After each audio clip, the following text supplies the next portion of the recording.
Welcome to Sleeping Times. Imagine a place where all the knowledge of the ancient world was gathered under one roof, where scribes copied texts by the flickering light of oil lamps, where philosophers debated the mysteries of the universe beneath fragrant trees, and where ships were searched at the harbor, not for contraband, but for books. The Library of Alexandria was not merely a building, it was the beating heart of civilization, an audacious dream to preserve everything humanity had ever thought, written, and discovered. But how much of that knowledge survived? And what can we learn from an institution that shone brilliantly for centuries before disappearing into the shadows of history? If you're enjoying this kind of content, don't forget to subscribe to the channel and turn on the bell notifications so you don't miss any of our relaxing stories. Oh, and don't forget to leave a comment below telling us where you're watching from and what time it is there. It's always amazing to see how our community is spread across the world.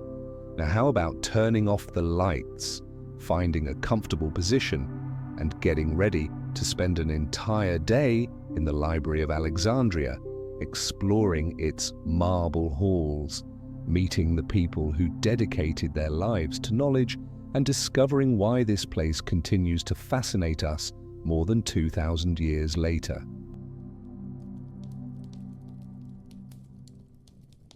Imagine waking on a morning in the 3rd century BC when the sun still hesitates on the horizon of the Mediterranean, tinting the calm waters of Alexandria's harbor with gold. The city awakens slowly with the aroma of fresh bread mixed with the salty smell of the sea. But there is a place where awakening began hours before, where torches still flicker in the corridors even as natural light arrives. The Library of Alexandria never sleeps completely. Its nocturnal guardians walk among endless shelves, checking temperature and humidity, protecting treasures worth more than gold, the accumulated knowledge of entire civilizations. The first people to arrive are not scholars but common workers, men and women carrying fresh water in clay amphoras, sweeping the white marble courtyards, lighting gentle incense to ward off insects from the papyri. They know every corner of this monumental building, each Corinthian column, each mosaic on the floor that tells stories of gods and heroes. Do they comprehend the magnitude of what they protect? Or would it be like working in a modern data center without fully understanding the immensity of information flowing through those silent servers? The library's structure is impressive even by today's standards. It is not a single building, but an entire complex. The Mouseion, the Temple of the Muses. Lush gardens surround the main buildings with fountains that murmur constantly, creating an aquatic symphony that calms the mind. Trees brought from distant lands offer generous shade. Peacocks roam freely, their iridescent feathers capturing the morning light. There is something profoundly intentional in this design. The pursuit of knowledge should not be torture, but a pleasure for all the senses. The main halls begin to receive natural light through strategically positioned openings in the ceiling. Ptolemaic architecture demonstrates a sophisticated understanding of ventilation and lighting. Air circulates naturally, keeping the spaces cool even under Egypt's scorching sun. Light enters at calculated angles to illuminate reading tables without damaging papyri with direct exposure. How many modern libraries, with all our technology, can create environments so perfectly balanced between functionality and preservation? Inside the halls, the shelves extend from floor to ceiling, constructed of cedar wood brought from Lebanon. Cedar is not a random choice. Its natural resin repels the insects that would devour papyri. Each shelf is identified by polished bronze plaques with inscriptions in Greek indicating the contents: philosophy, mathematics, astronomy, medicine, poetry, drama, history, geography. The categories seem familiar, don't they? Has the organization of human knowledge changed so radically in 2,000 years? The papyrus scrolls rest horizontally on the shelves, each one carefully rolled and tied with strips of dyed linen. The colors of the ties indicate the state of preservation. White for new scrolls, yellow for those needing attention, red for those requiring urgent copying. A simple but efficient color coding system. Today we use digital labels and complex metadata, but the essence remains. We need to know what we have and in what condition it is. The smell inside the library is unique and impossible to replicate. Papyrus has a distinct vegetal aroma, slightly sweet, that mingles with the scent of inks made from soot, gum arabic, and various minerals. There is also the smell of cedar oil used for preservation, of beeswax that seals important documents, of tanned leather that protects the most valuable scrolls. Close your eyes and try to imagine. Would it be comforting or intimidating to be surrounded by so much physical, tangible knowledge that you can touch and smell? The first scholars begin to arrive when the sun is 2 fingers above the horizon. They come from all parts of the known world: Greeks, Egyptians, Jews, Persians, Indians, even some from lands so distant their names are difficult to pronounce. Alexandria is a cosmopolitan city, a cauldron of cultures, and the library is its beating heart. Each scholar brings with them not just curiosity, but also knowledge from their own tradition. Is it any different from today's global universities, where students from 100 nations gather in pursuit of learning? A young Egyptian scribe passes carrying a stack of freshly copied scrolls. His hands are stained with black ink, and there is an expression of satisfied exhaustion on his face. He worked through the night copying a treatise on geometry. Each letter was traced with meticulous precision, each diagram reproduced with mathematical exactness. One error could propagate through the centuries, distorting the original knowledge. The responsibility is immense. We think that digital copy and paste has eliminated this problem, but what happens when algorithms reproduce errors on a massive scale? The technology has changed, but the challenge of precision remains. In the external gardens, a group of philosophers is already engaged in animated debate. Their voices rise and fall in an almost musical rhythm, arguing about the nature of reality, the existence of atoms, the shape of the earth. They gesture dramatically, draw diagrams in the sand with twigs, laugh at their own contradictions. Knowledge here is not something dead, preserved in reverent silence. It is alive, contested, in constant evolution. Have we lost some of that in our era of instant information, where we rarely debate deeply before moving on to the next viral topic? A middle-aged woman, dressed in clothes indicating Persian origin, climbs the main stairs carrying her own writing instruments. Yes, women study here. Not in large numbers, certainly, and they face prejudices and obstacles, but the Library of Alexandria is remarkably more inclusive than many institutions that would come after it. Knowledge, after all, has no gender. How many centuries did humanity waste ignoring half of its intellectual capacity? The head librarian, a man with a grey beard and piercing eyes, makes his morning rounds. He knows the location of every important scroll from memory. He knows which scholars are working on which projects. He mediates disputes over access to rare texts. He makes decisions about which works deserve to be copied and preserved when resources are limited. His work is part curation, part diplomacy, part resource management. Modern librarians face similar dilemmas. What do we preserve when we cannot preserve everything? How do we democratize access without compromising conservation? In the cataloging rooms, teams work on an ambitious project, creating an index of everything the library contains. The Pinakes, as they will be called, represent the first serious attempt to organize all human knowledge. Each work is described: author, title, first line, number of lines, brief summary.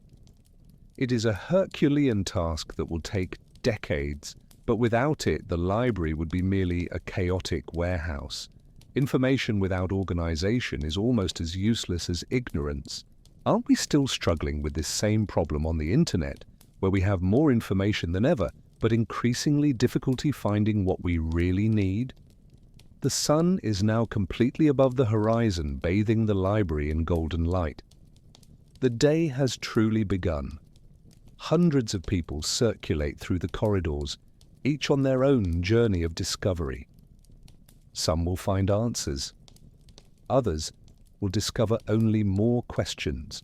But all share something fundamental, the belief that knowledge is worth seeking, preserving, sharing.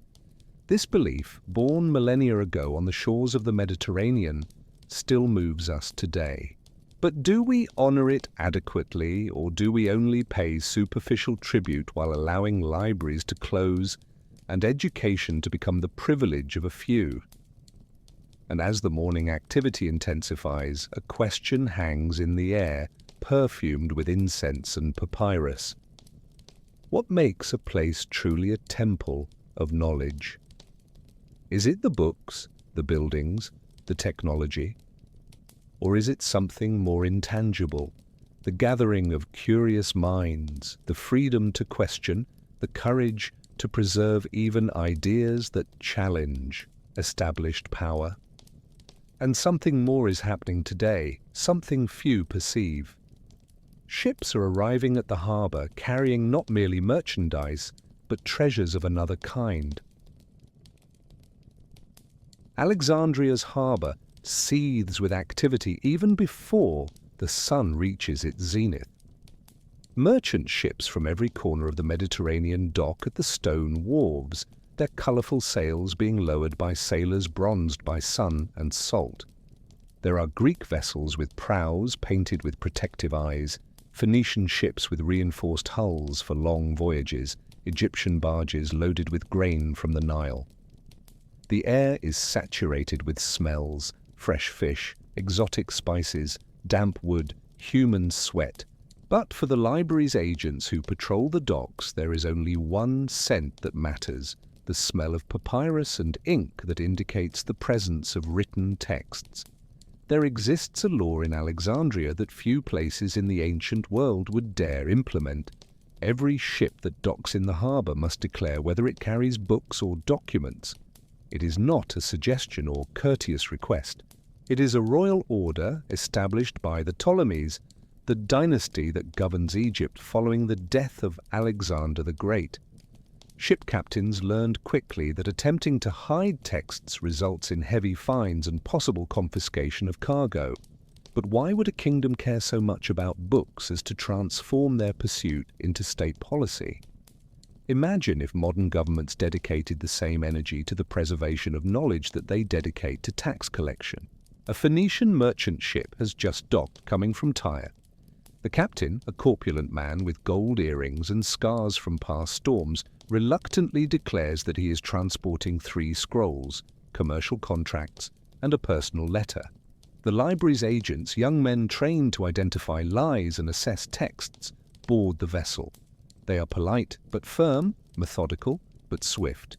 They search the captain's cabin, check cargo compartments, converse with the crew, and they discover, hidden in a trunk of clothes, an additional scroll, a copy of a play by Euripides thought to be lost. The captain protests vehemently. The scroll belongs to a wealthy merchant from Tyre, a gift for a business partner in Alexandria. It cannot be confiscated. But the agents patiently explain the procedure. The scroll will be taken to the library, where specialized scribes will make a perfect copy. The original will be returned to the owner in a few days, along with generous financial compensation. Actually, the copy will go to the owner, and the original will remain in the library. Originals are always more valuable, less subject to transcription errors. It is an ingenious system, but it raises ethical questions. Where does cultural preservation end and institutionalized theft begin? The confiscated scrolls, or borrowed, as the library prefers to call them, are carried in special carts, protected from the sun by linen coverings. The journey from the harbour to the library takes about 20 minutes, crossing the royal district with its marble mansions and hanging gardens. Pedestrians respectfully move aside when they see the carts passing. Everyone in Alexandria knows what they transport: knowledge in transit, ideas captured in papyrus, voices of authors distant in time and space. In the library, there is an entire room dedicated to processing newly arrived texts. Here, specialists conduct an initial assessment. Is the text authentic or a forgery? Is it a copy of something they already possess or something new? Is it in good condition or does it require urgent restoration? Is the language Greek, Egyptian, Aramaic, Persian, or something more obscure requiring specialized translators? Each scroll receives a temporary cataloging number and is sent to the appropriate department. It is like a modern sorting center, but for ideas instead of patients. Forgeries are a constant problem. With the library's reputation growing, unscrupulous merchants discovered that there is profit in selling fraudulent copies of rare works. Some are obvious amateurs. The ink is too new, the papyrus is inferior quality, the writing style does not match the claimed period. Others are sophisticated, created by talented forgers who meticulously study the originals. The library specialists have developed impressive forensic techniques: ink analysis, papyrus dating, comparative stylistic analysis of handwriting. It is not so different from authenticating works of art today, except that here, what is at stake is not just money, but the integrity of the historical record. A particularly intriguing scroll arrives from a ship coming from India. It is written in Sanskrit, a language few in Alexandria master. The text appears to be mathematical, with complex diagrams and unknown numerical symbols. The library maintains a small community of Indian scholars, and one is called to examine the document. His eyes light up as he reads. It is a treatise on the concept of zero, a revolutionary idea that has not yet fully penetrated Greek mathematical thought. Here is a perfect example of why the library matters. It is a meeting point of civilizations, where ideas from one culture can fertilize the thought of another. But not all texts that arrive are welcome. There are works that contradict dominant religious beliefs, that criticize the Ptolemies, that promote philosophies considered dangerous. What should be done with them? Destroying them would betray the library's mission to preserve all knowledge. But keeping them accessible can cause political problems. The solution is pragmatic. These texts are catalogued and preserved, but kept in sections of restricted access. Only scholars with special permission can consult them. Is it censorship, or is it a necessary compromise between ideals and political reality? Modern libraries face similar dilemmas with controversial books: ban or preserve. The volume of material arriving daily is impressive. On a typical day, there might be 10, 20, sometimes 30 new scrolls. Multiplied by weeks, months, years, decades, the accumulation is exponential. The library must constantly expand, build new wings, hire more scribes, acquire more papyrus for copies. It is a machine that feeds on knowledge and is always hungry for more. But is there a limit to growth? Can an institution become so large that it collapses under its own weight? Think of modern corporations that grow uncontrollably until bureaucracy paralyzes them. The scribes who work copying the confiscated texts form a specialized class. They are not mere mechanical copyists, but artisans of knowledge. Each specializes in certain types of text. Some are better with poetry, others with mathematics, others with medical texts full of technical terminology. They work in well-lit rooms, seated on padded benches, with slanted tables that reduce tension on the neck and back. The library understands that quality intellectual work requires adequate physical conditions. How many modern offices ignore this basic lesson? At the end of the day, the copied scrolls are carefully inspected by supervisors. Errors are marked for correction. Approved copies receive an official library seal, a mark of authenticity that enormously increases their value. The originals are catalogued and integrated into the permanent collection. The copies are returned to the owners, who are usually impressed with the quality of the work. Some even prefer to sell the original to the library for a good price and keep the impeccable copy. And so day after day, ship after ship, the library grows. Each text added is a small victory against forgetting, a voice preserved, an idea saved from extinction. But there is a disquieting paradox. The more the library accumulates, the more aware it becomes of how much is still lost. For every text that arrives, how many others were shipwrecked at sea, burned in fires, rotted in forgotten warehouses. The search for complete knowledge is, by definition, impossible. But should that prevent us from trying? As the sun begins to set, casting long shadows over the wharves, the library's agents make a final round of the docked ships. Tomorrow, new ships will arrive, bringing new treasures. But today, there is another treasure waiting inside the library, a treasure that comes not from distant lands, but from minds working to make knowledge accessible across the boundaries of language. In a specific wing of the library, separated from the main halls by heavy curtains of purple-dyed linen, works an extraordinary group, the translators. Here, the air seems different, charged with intense concentration and the soft murmur of diverse languages. There are tables arranged in a semicircle, each occupied by one or two scholars bent over texts, comparing versions, debating nuances of meaning. These are the linguistic alchemists, transforming words from one language into another without losing, or trying not to lose, the essence of the original. It is work that demands not merely technical knowledge, but poetic sensibility and deep cultural understanding. The library's most ambitious translation project is the Septuagint, the translation of Hebrew scriptures into Greek.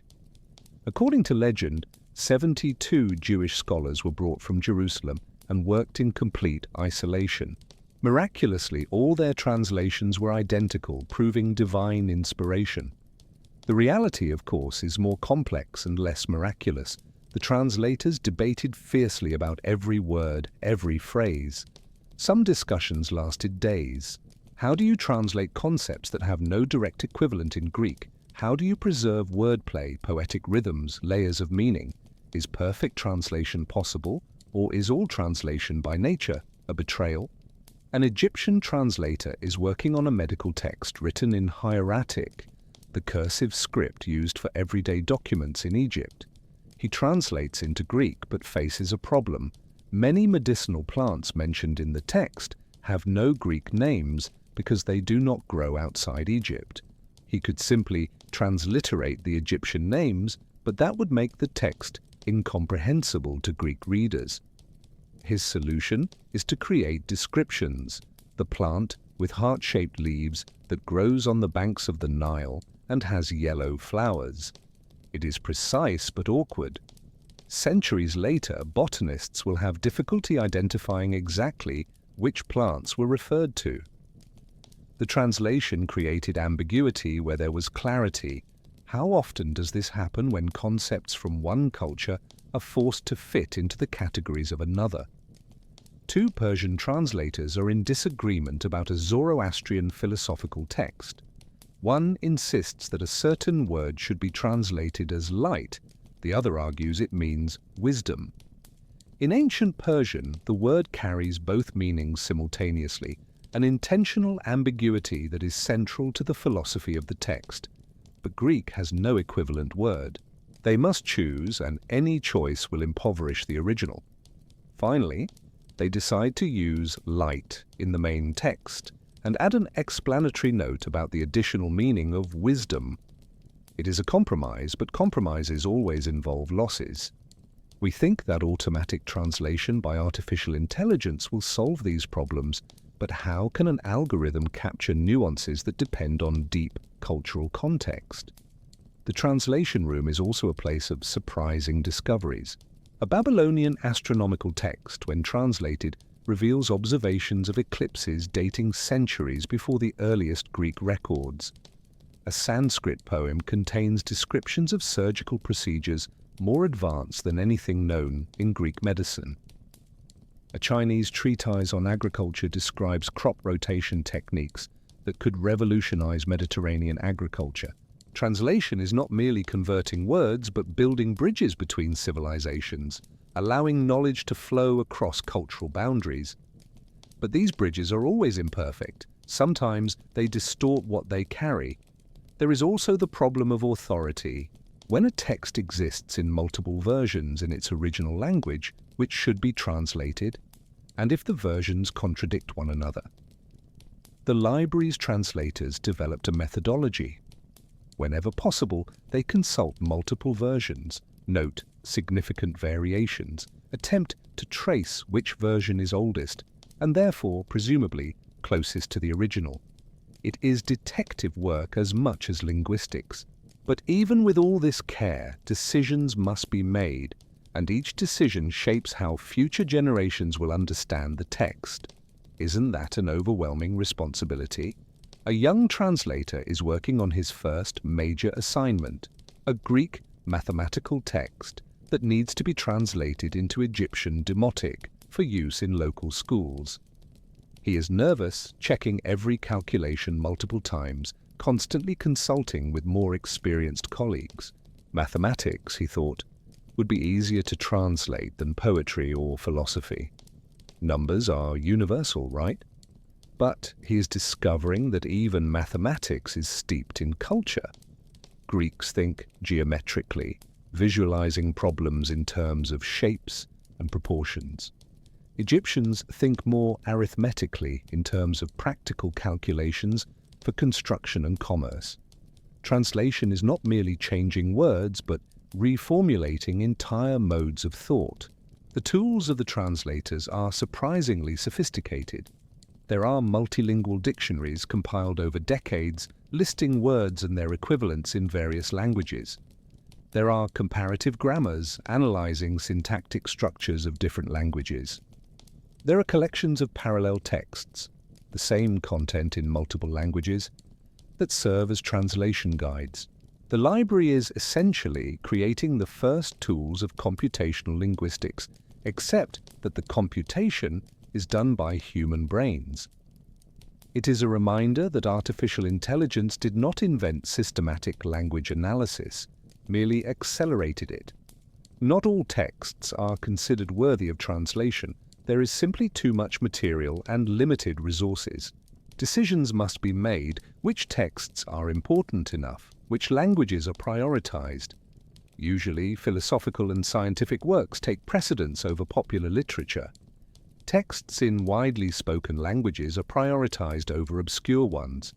But these pragmatic decisions have long-term consequences. Entire languages and cultures can be marginalized, their contributions to human knowledge forgotten. Who decides what is worth preserving? And how do we ensure these decisions do not merely reflect the prejudices of the powerful? An elderly translator who has worked at the library for 40 years is finalizing his life's project, a complete translation of Homer's works into Egyptian. He began when he was young, full of energy and ambition. Now his hands tremble slightly as he holds the reed pen, and his vision is no longer sharp. But his understanding of both languages, of both cultures, has reached a depth that only decades of immersion can provide. His translation is not merely technically accurate, but captures something of the spirit, the rhythm, the musicality of the original. It is a work of art as much as scholarship. When he finally places the last dot, there are tears in his eyes. He has dedicated his life to building a bridge between two worlds. How many of us can say the same? Translation also raises questions about intellectual property and authorship. When a text is translated, who is the author? The original writer, certainly. But hasn't the translator also contributed? Especially when the translation involves creative interpretation, filling gaps, cultural adaptation. Some translators at the library begin signing their works, not as authors, but as translated by. It is acknowledgement that translation is creative work, not merely mechanical, but it also creates confusion. Which version is authoritative, the original or the translation? If the translation is more accessible, more widely read, doesn't it, in a sense, become more important than the original? There are moments of pure joy in the translation room, when a translator finally finds the perfect word to capture a difficult concept, when two translators of different languages discover their cultures have surprisingly similar proverbs, when an ancient text, translated, reveals knowledge that solves a contemporary problem. These moments make all the arduous work worthwhile. They are reminders that despite all our differences of language and culture, there is something fundamentally shared in human experience. But there is also frustration and failure, texts that resist all efforts at adequate translation. Language is so different in structure that literal translation is impossible, and free translation seems like betrayal. Concepts that simply do not exist in certain cultures and therefore cannot be translated, only explained at length.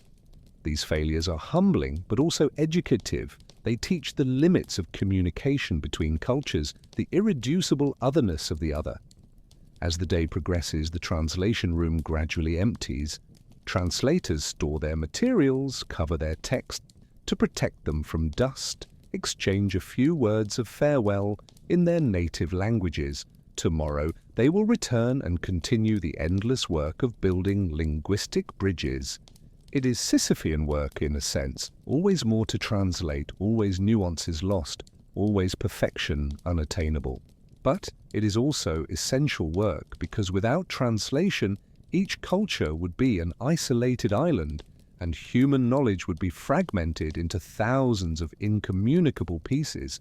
And as the last light of day filters through the high windows, a question hangs suspended in the air. In an increasingly connected world, where machines can instantly translate between hundreds of languages, do we still need human translators? Or is there something in translation, a deep understanding, a cultural sensitivity, an ability to capture not merely meaning but also soul, that will always require the human touch? And there is another place in the library where the world is captured, in a different way, not in words, but in lines and forms. There is a room in the Library of Alexandria that captures visitors' imagination more than any other, the Hall of Maps. Here, the walls are covered with representations of the known world, from small local sketches to monumental maps that occupy entire walls. Some are painted directly on wooden panels, others drawn on papyrus and mounted in frames, still others carved in bas-relief on marble plaques. There are celestial maps showing constellations, terrestrial maps tracing trade routes, nautical maps detailing currents and maritime hazards. It is a room that says the world is vast, complex and knowable, but it also whispers a more disquieting truth. All that we know is merely a fraction of what exists. The most impressive map occupies the entire northern wall. It is a representation of the known world according to Eratosthenes, the head librarian who calculated the Earth's circumference with surprising precision. The Mediterranean is at the center, surrounded by familiar lands: Greece, Egypt, Persia, Italy. But at the edges, certainty dissolves into speculation. There are lands marked as unexplored, oceans with the notation, "Here be monsters," entire regions left blank because no one knows what exists there. It is an honest map in its admission of ignorance. How many modern maps, whether geographic, scientific, or conceptual, have the same honesty about what we do not know? Geographers and cartographers treat this room as a sanctuary. They come to study ancient maps, compare different representations of the same region, attempt to reconcile contradictory reports of travelers. A Greek geographer is examining two maps of India, one based on the reports of Alexander the Great's soldiers, another on information from merchants who traveled overland routes.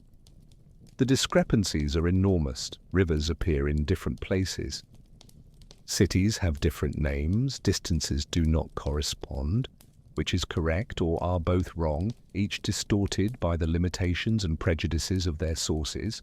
Cartography, he is realizing, is not merely science, but the art of interpreting imperfect information. A Phoenician sailor hired as a consultant is helping to update a nautical map of the eastern Mediterranean. He points to an island marked on the map and shakes his head. "This island no longer exists," he says. "It sank into the sea 10 years ago after an earthquake." The cartographer makes a note, but hesitates to erase the island completely. What if the sailor is wrong? What if the island still exists and other navigators depend on the map for navigation? Maps carry responsibility. Errors can cost lives. But how can you be absolutely certain in a world where information travels slowly and is frequently contradictory?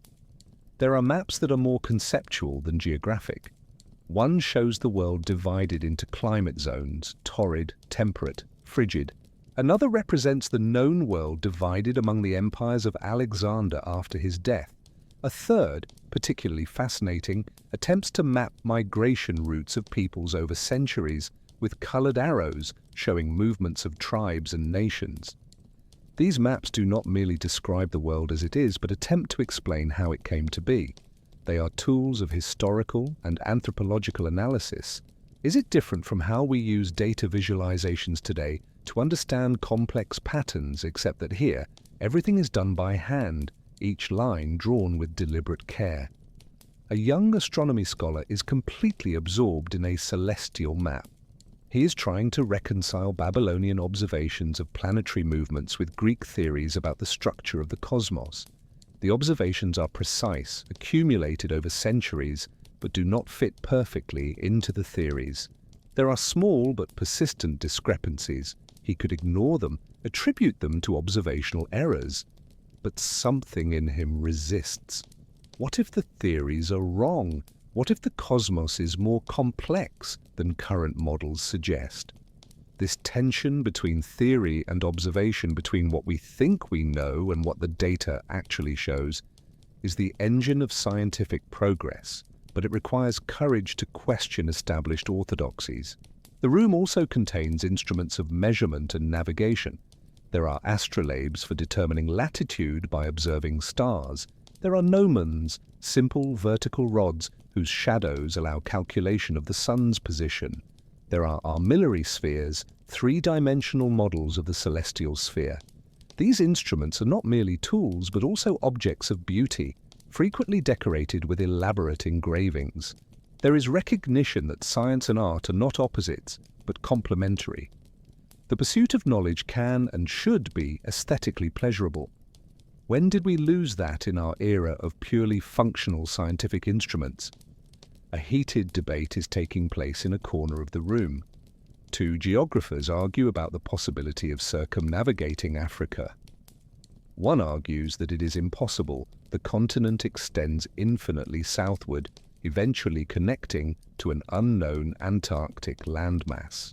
The other cites reports of Phoenician sailors who claim to have done exactly that, sailing south along Africa's eastern coast and returning through the west. The first dismisses these reports as exaggerations or lies. The debate will not be resolved today, nor in their lifetimes, but centuries later, explorers will prove that circumnavigation is possible. How many other accepted impossibilities will be disproven by the future? There are also maps that are clearly political propaganda. A map commissioned by the Ptolemies shows Egypt disproportionately large, the center of the civilized world, with other nations reduced to insignificant peripheries. It is geographically inaccurate, but politically useful. Maps are never neutral. They always reflect the perspectives and agendas of their creators. Think about how modern maps place different countries at the center, how cartographic projections distort the relative sizes of continents, how borders are drawn to reflect political claims. Perfect objectivity in cartography, like in any representation of reality, is an illusion. A veteran cartographer is training an apprentice, teaching him not only drawing techniques, but also the philosophy of cartography. A map, he explains, is always a lie. Not because we try to deceive, but because it is impossible to represent three-dimensional, complex and constantly changing reality on a flat and static surface. Every map is a simplification, an abstraction. The art lies in deciding what to simplify, what to emphasize, what to omit. The apprentice listens carefully, beginning to understand that cartography is as much about choices as measurements. Isn't that true for all representation of knowledge? Every book, every theory, every model is a simplification of infinitely complex reality. The Hall of Maps also serves as a planning center for expeditions. Merchants come to study routes before organizing caravans. Military commanders examine terrain before campaigns. Scholars plan research journeys, identifying little-known regions that deserve exploration. There is a synergy between theoretical knowledge and practical application. The maps inform actions in the real world, and those actions, in turn, generate new data that update the maps. It is a virtuous cycle of knowledge and experience, but it is also a cycle that can be used for conquest and exploitation. Geographic knowledge facilitates trade, but also invasions. Maps connect cultures, but also allow empires to expand. The neutrality of knowledge is another comfortable illusion. There are moments of pure wonder in the Hall of Maps. When a traveler returns from distant lands and describes wonders that no one believed existed, mountains so high they are always covered with snow, even under the equatorial sun, rivers so wide you cannot see the other bank, animals that defy description. The cartographers listen, ask questions, try to determine if the reports are reliable. Some are clearly exaggerated, but others have the ring of truth. Each verified report expands the map of the known world, pushes the frontiers of ignorance a little further back. It is a slow, incremental, but cumulative process. Generation after generation, the map becomes more complete, more accurate, but also more complex because each answer generates new questions. A particularly ancient map, nearly falling apart, is treated with special reverence. It dates from centuries before the founding of Alexandria, created by Babylonian cartographers. It shows the world as a flat disk surrounded by ocean with Babylon at the center. It is geographically naive by current standards, but represents a heroic effort of an ancient civilization to understand its place in the cosmos. The library's cartographers do not dismiss it as primitive, but study it with respect. It represents a stage in the development of human knowledge. Each generation builds on the work of the previous one, correcting errors, adding details, refining theories, but also inevitably introducing new errors that future generations will have to correct. Progress is not linear, but dialectical. As the afternoon advances, the sunlight entering through the high windows moves through the room, illuminating different maps in sequence. It is almost as if the sun itself were taking a journey through the world represented on the walls. Some visitors stay for hours, lost in contemplation, mentally traveling to places they will never visit physically. Others come quickly, consult a specific map, and leave. The room serves multiple purposes: archive of geographic knowledge, tool for practical planning, and space for dream and imagination. And as shadows lengthen, a question hovers over the meticulously drawn maps. In an era where satellites can photograph every centimeter of Earth's surface, where GPS can locate any point with meter-level precision, where the world no longer has unexplored lands or monsters at the edges of maps, have we lost something? Is there value in uncertainty, in the possibility of discovery, in blank spaces that invite exploration? But while some map the external world, others in the library map equally. Vast territories, yet the territories of the human mind and its ideas. In the external gardens of the library, beneath the generous shade of sycamores and date palms, there unfolds daily an intellectual spectacle that attracts both participants and spectators: the philosophical debates. There is no fixed schedule, no formal agenda. The debates arise spontaneously when two or more philosophers meet and disagree about some fundamental question. It might be about the nature of reality, the existence of the gods, the best form of government, the definition of virtue, or any one of thousands of topics that occupy philosophical minds. The discussions might last minutes or hours, might be civilized or heated, might end in consensus or agreement to disagree. But they are always passionate because for these men and women, ideas matter profoundly. Today, a particularly intense debate is underway. On one side, a Stoic philosopher argues that virtue is the only true good, that physical pleasures and pains are indifferent, that the wise person remains unperturbed before any fortune. On the other, an Epicurean counters that pleasure, not crude pleasure, but the absence of pain and disturbance, is life subjective, that virtue is valuable only as a means to achieve tranquility. They cite texts, construct syllogisms, point out contradictions in each other's arguments. A small group has gathered around, some nodding in agreement, others frowning in disagreement. It is not passive entertainment. Spectators frequently interrupt with questions or objections of their own. A young student, newly arrived in Alexandria from a small town in Greece, watches fascinated.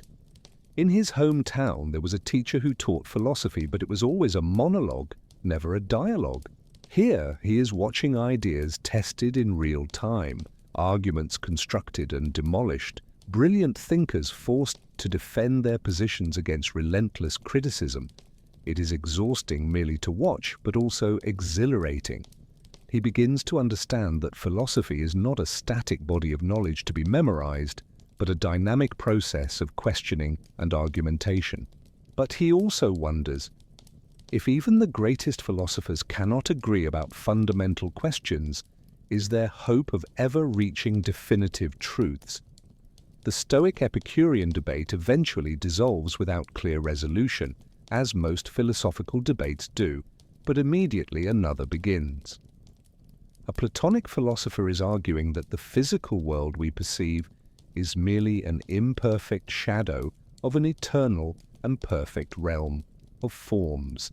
An Aristotelian philosopher responds that this theory is unnecessarily complicated, that the forms do not exist separately from things but are immanent in them.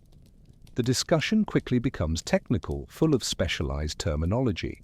Some spectators lose interest and drift away. Others lean forward, completely absorbed.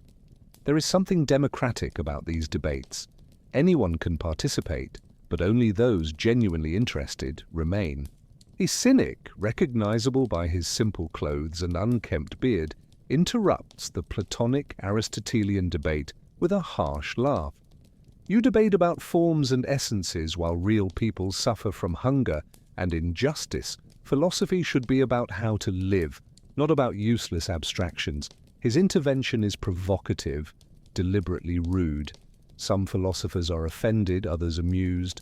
The Platonist responds calmly that understanding the nature of reality is precisely what enables us to live well. That action without understanding is blind. The cynic spits on the ground, a calculated gesture to shock, and responds that understanding without action is cowardly.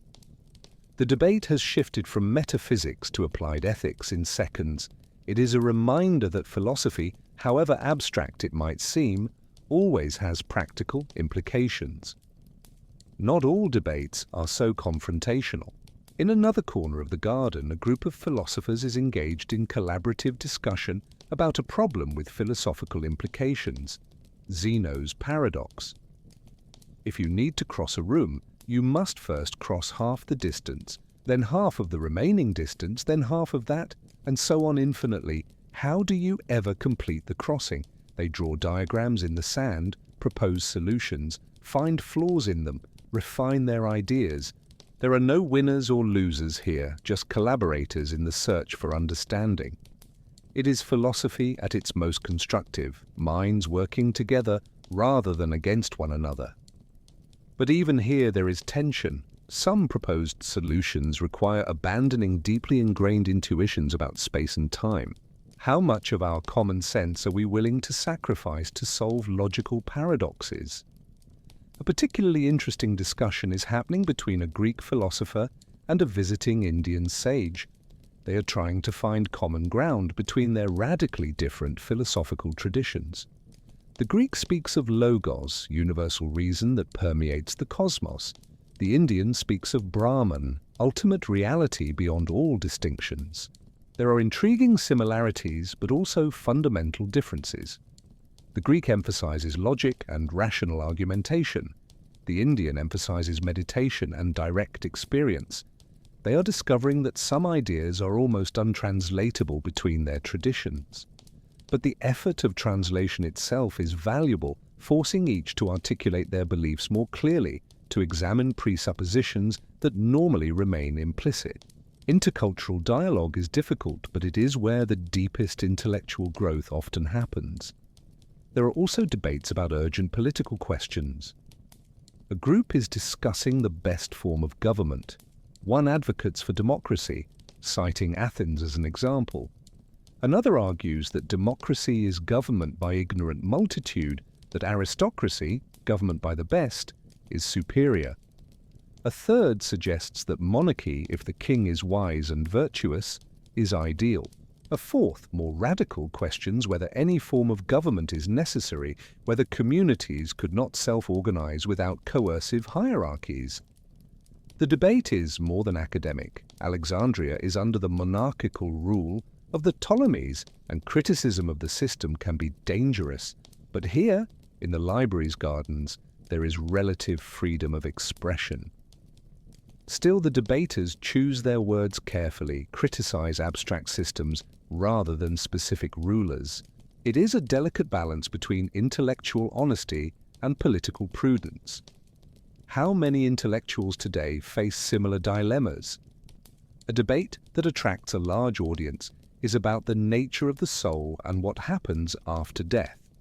One philosopher argues that the soul is immortal, citing arguments from Plato. Another counters that the soul is merely the organization of the body, that it dies when the body dies. A third proposes that the soul is immortal but not individual, that after death it returns to a universal soul, losing its personal identity. A fourth suggests reincarnation, the soul migrating from body to body. The implications are profound. If there is no life after death, how should we live? If there is, but without personal identity, does it matter how we live? If there is reincarnation, do our present actions affect future lives? Philosophy here is not intellectual game, but quest for guidance about how to live in the face of mortality. It is impossible not to be emotionally engaged. As the day advances, some debates dissolve, others intensify. Philosophers take breaks to eat, drink water from fountains, rest in the shade. But conversations continue even during breaks, just in a more casual tone. Philosophy is not something you do only at formal moments. It is a way of life, a constant disposition to question, analyze, seek coherence in your beliefs. Some philosophers here dedicate their entire lives to this pursuit, living simply, sometimes in poverty, because they prioritize truth over material comfort. Is it admirable or foolish? It depends, perhaps, on whether you believe philosophical truth is attainable. There are moments of humor in the debates. A philosopher, frustrated with an opponent who keeps changing position, exclaims, "You are like water, slipping through my fingers every time I think I have captured you." The opponent responds with a smile, "And you are like rock, hard and inflexible, unable to adapt to new arguments." The audience laughs. Even in serious discussions, there is room for lightness. Perhaps it is necessary. A valve for intellectual intensity. Or perhaps it is recognition that none of us has all the answers, that there is something absurd in our certainty in the face of cosmic mysteries. Not all participants are professional philosophers. There are merchants, artisans, even slaves who join the debates when they have free time. The library and its gardens are relatively open spaces where social hierarchies are temporarily suspended in favor of intellectual hierarchies. What matters is not your wealth or status, but the quality of your arguments. It is an intellectual meritocracy, though imperfect. Education is still a privilege, and those with more free time to study have advantages, but it is more egalitarian than most spaces in ancient society. It makes you think, if we created more spaces where ideas matter more than status, how would that transform our societies? A particularly moving debate is happening between an elderly father and his adult son. The father is a traditional philosopher, committed to ancient values of honor, duty, piety to the gods. The son has been influenced by more skeptical philosophies, questions everything, including the existence of the gods. It is not merely abstract philosophical debate, it is generational conflict, clash of worldviews.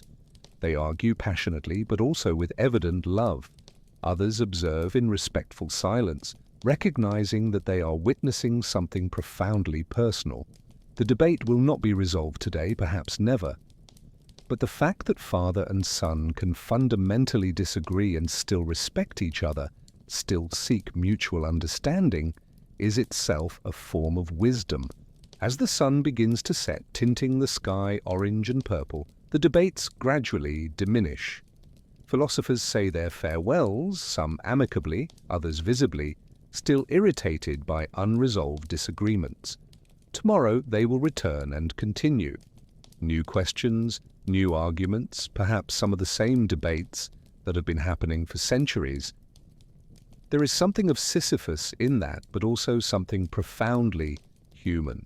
We question because we are human, because we cannot help ourselves, because the alternative, to passively accept what we are told, is intolerable to free minds.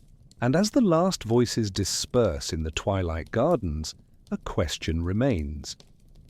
In an era of instant information and quick answers, do we still value the kind of deep, slow, inconclusive philosophical debate that happens here? Or has our modern impatience, our demand for quick certainties and simple solutions, made us incapable of the kind of rigorous and humble thinking that true philosophy requires? And if we have lost that capacity, what else do we lose with it? But while philosophers debate abstract ideas, there are others in the library whose work is quieter, more painful, and absolutely essential. In a less glamorous wing of the library, far from the philosophical debates and impressive map rooms, works the true heart of the institution, the scribes.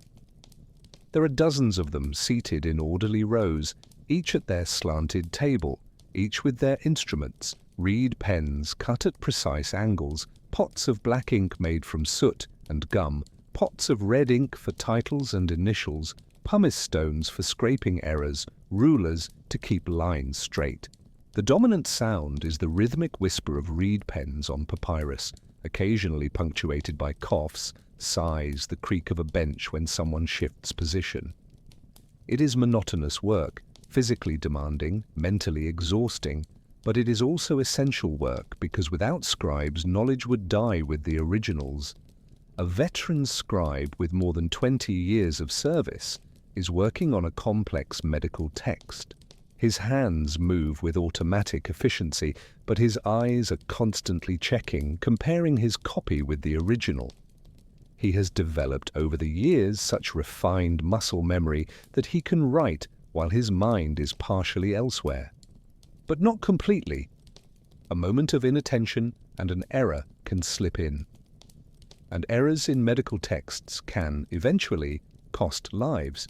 He feels the weight of this responsibility in his tense shoulders, in his constantly aching back, in his eyes that are no longer as sharp as they were in youth. How many modern professions carry similar responsibility, where a small error can have enormous consequences? The work of scribe is hierarchical. Beginners copy simple texts, letters, contracts, administrative documents. As they demonstrate competence, they progress to more complex texts, poetry, history, philosophy. The most skilled are entrusted with scientific and mathematical texts, where precision is absolutely critical. At the top of the hierarchy are scribes specialized in rare and valuable texts, those who work with ancient and fragile originals that can be handled only by experienced hands. It is a career progression based on merit, but also on physical endurance. Many scribes develop vision problems, chronic pain in the back and hands. Some are forced to retire early, their careers shortened by bodies that can no longer sustain the demands of the work. A young scribe is struggling with a particularly difficult philosophical text. The Greek is archaic, full of words she does not recognize. The handwriting of the original is irregular with non-standardized abbreviations. She stops frequently to consult a supervisor to verify that she has correctly understood an ambiguous word. It is frustrating and slow. She wonders if she is suited for this work, if she should have chosen a simpler profession. But then she copies a particularly beautiful passage, a meditation on the nature of friendship, and something in her resonates. She is preserving this, ensuring that these words will survive for future generations. The frustration does not disappear but is balanced by a sense of purpose. Isn't that what sustains most of us in difficult work? The belief that what we do matters. Scribes develop distinct occupational health problems. There is scribe's hand, a painful condition caused by holding the reed pen in the same position for hours. There are vision problems caused by working under inadequate lighting, straining the eyes to decipher difficult handwriting. There are pains in the back and neck from bending over tables. The library tries to mitigate these problems. Tables are designed ergonomically, lighting is the best available, there are mandatory breaks, but the work is inherently wearing. Some scribes use remedies, salves for sore hands, eye drops for tired eyes, herbal infusions for back pain. It is a reminder that intellectual work is not incorporeal. It happens through bodies that suffer and tire. Errors are inevitable, despite all care. A scribe might accidentally skip a line or copy the same line twice, might confuse similar letters.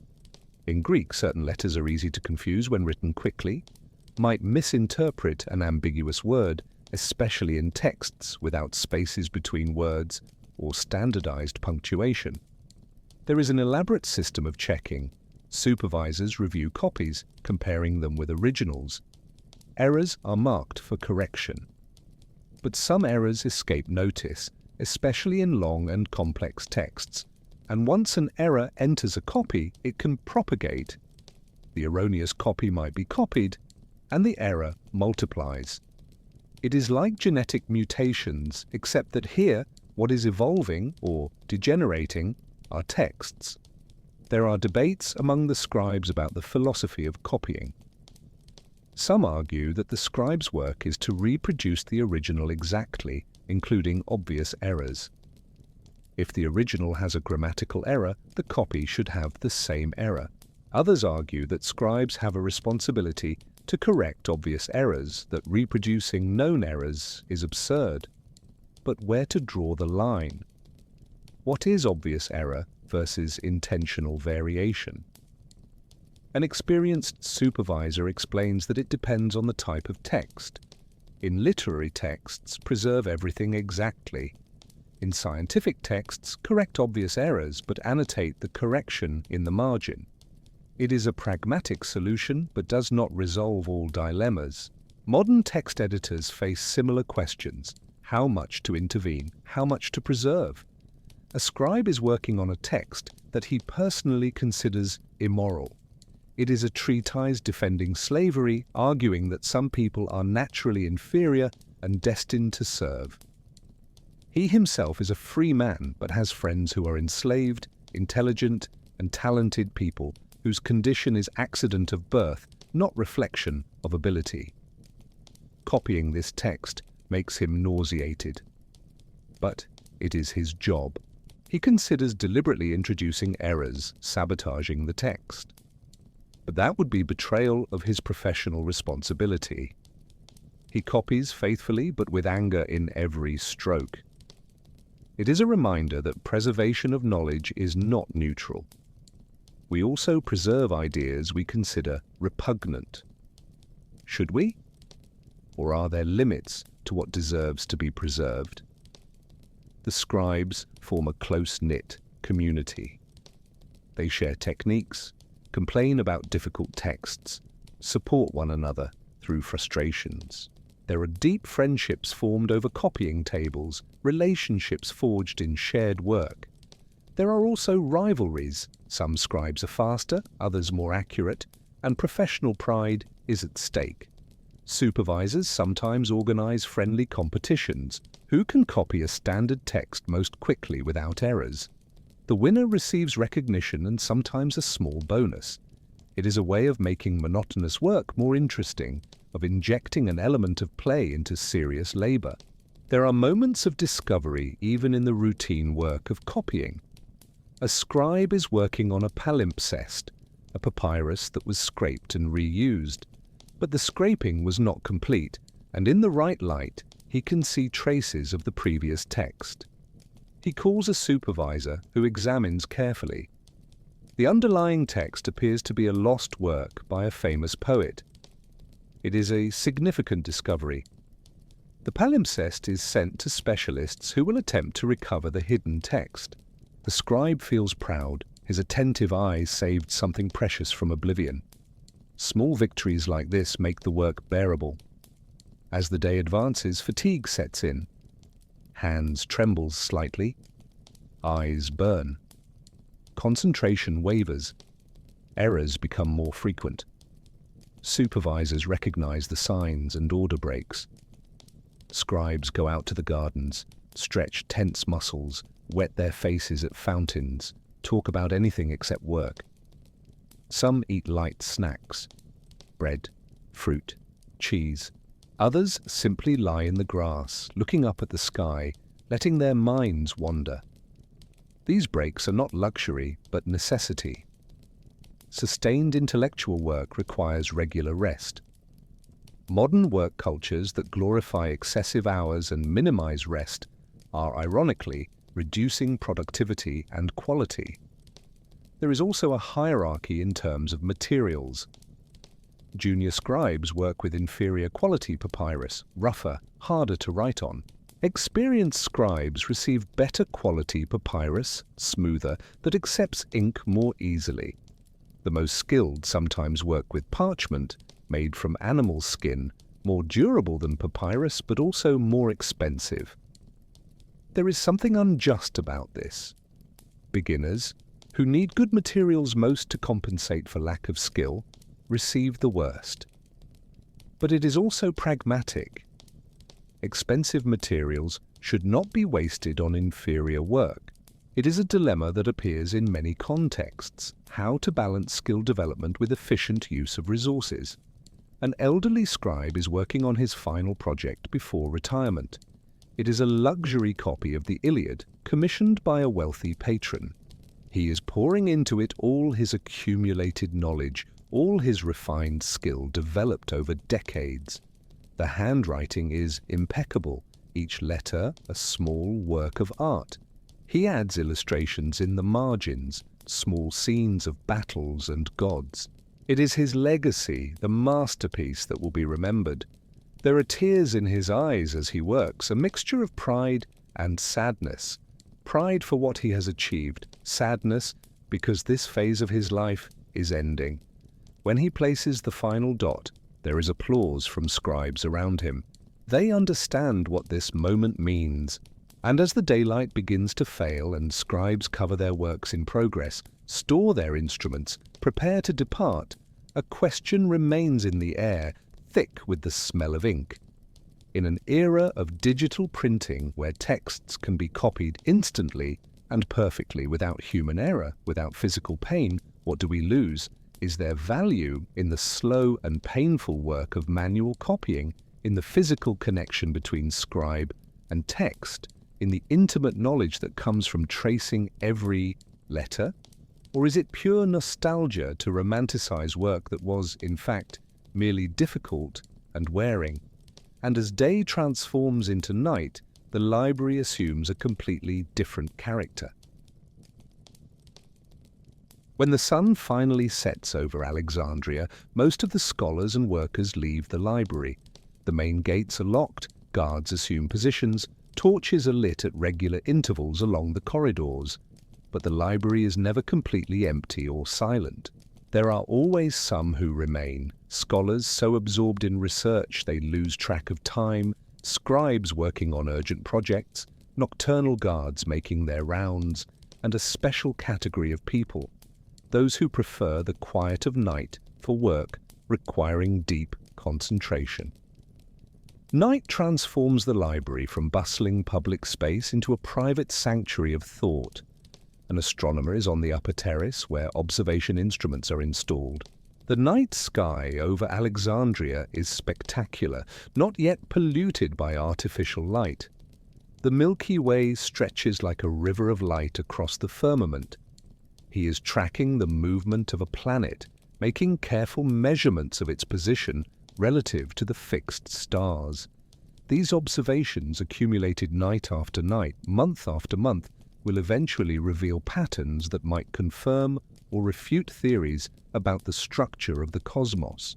It is patient, meticulous work that requires clear nights and sharp eyes. He records his observations on a wax tablet, which tomorrow will be transcribed to papyrus. There is something meditative about this work, a silent communion with the cosmos. But there is also frustration when clouds obscure vision, when measurements do not fit into existing theories, when the universe refuses to cooperate with human expectations. In the main halls, a philosopher is working by the light of an oil lamp. He is writing a treatise on ethics, attempting to articulate a theory of how we should live. The words come slowly, each sentence heavy with meaning, each argument carefully constructed. He writes, pauses, crosses out, rewrites. Philosophy is not merely thinking, but also writing, and writing is thinking made visible, exposed to criticism. He is conscious that this text, if it survives, will be read by people he will never know, in times he cannot imagine. It is a form of immortality, but also vulnerability. His ideas will be judged, criticized, perhaps ridiculed, but the alternative, not to write, to keep thoughts private, is unthinkable. Ideas that are not shared die with their thinkers. A nocturnal guard makes his rounds, checking that torches are lit, that doors are locked, that no intruder has penetrated the complex. He knows every corridor, every room, every dark corner. For him, the library is not a temple of knowledge, but a workplace, a building that needs to be protected. But even he, without formal education, senses something special about this place. There is an atmosphere, a feeling that something important is happening here. Sometimes, during his rounds, he stops and watches a scholar working, trying to understand what is so fascinating about papyrus scrolls. He does not fully understand, but he respects. Everyone has their role. Scholars think, scribes copy, guards protect. Each role is necessary. But he sometimes wonders if he had had the opportunity for education, could he have been one of those scholars? Or is there something inherent that separates thinkers from workers? In a cataloguing room, a librarian is working on the Pinakes, the monumental index of everything the library contains. It is endless work, indeed, since there are always new texts arriving, always corrections to make, always gaps to fill. She is currently trying to resolve a mystery. There are 3 texts attributed to the same author, but the styles are so different that she suspects they are from different people with the same name. How to determine the truth? She compares vocabulary, sentence structures, ideas expressed. It is literary detective work. Eventually she concludes that 2 texts are by the same author, the third by someone different. She makes appropriate notes in the catalogue. It is a small victory against confusion and misinformation, but she knows her conclusions are provisional, that future scholars might disagree. Knowledge is always tentative, always subject to revision. A mathematician is working on a problem that has obsessed him for months. He is trying to prove a theorem about prime numbers. He has covered several wax tablets with calculations, tried multiple approaches, all leading to dead ends. Tonight, he is trying a new strategy, approaching the problem from a different angle. Hours pass. He is completely absorbed, oblivious to hunger, thirst, fatigue. And then suddenly he sees, the proof reveals itself, elegant and inevitable. He checks, looking for errors, but it is correct. He feels a wave of euphoria, almost physical in its intensity. This is the moment every mathematician lives for. Discovery, sudden illumination. He wants to shout, wake someone, share his discovery, but it is the middle of the night, and he is alone. The euphoria gradually gives way to something deeper. Quiet satisfaction, a sense of having touched something eternal. Mathematical truths do not depend on time or place, they are universal. He has just added a small piece to the eternal edifice of mathematics. Not everyone who remains in the library at night is working, some simply have nowhere to go. Alexandria is expensive, and poor scholars sometimes sleep in the library's corridors, wrapped in cloaks using papyrus scrolls as pillows. Officially, this is prohibited, but guards usually turn a blind eye. There is a tacit understanding that the pursuit of knowledge sometimes requires sacrifices, that not all who come to the library have resources for adequate accommodation. It is informal charity, but also pragmatism. These poor scholars sometimes make important contributions. Genius does not respect social class. But there is also something sad about it.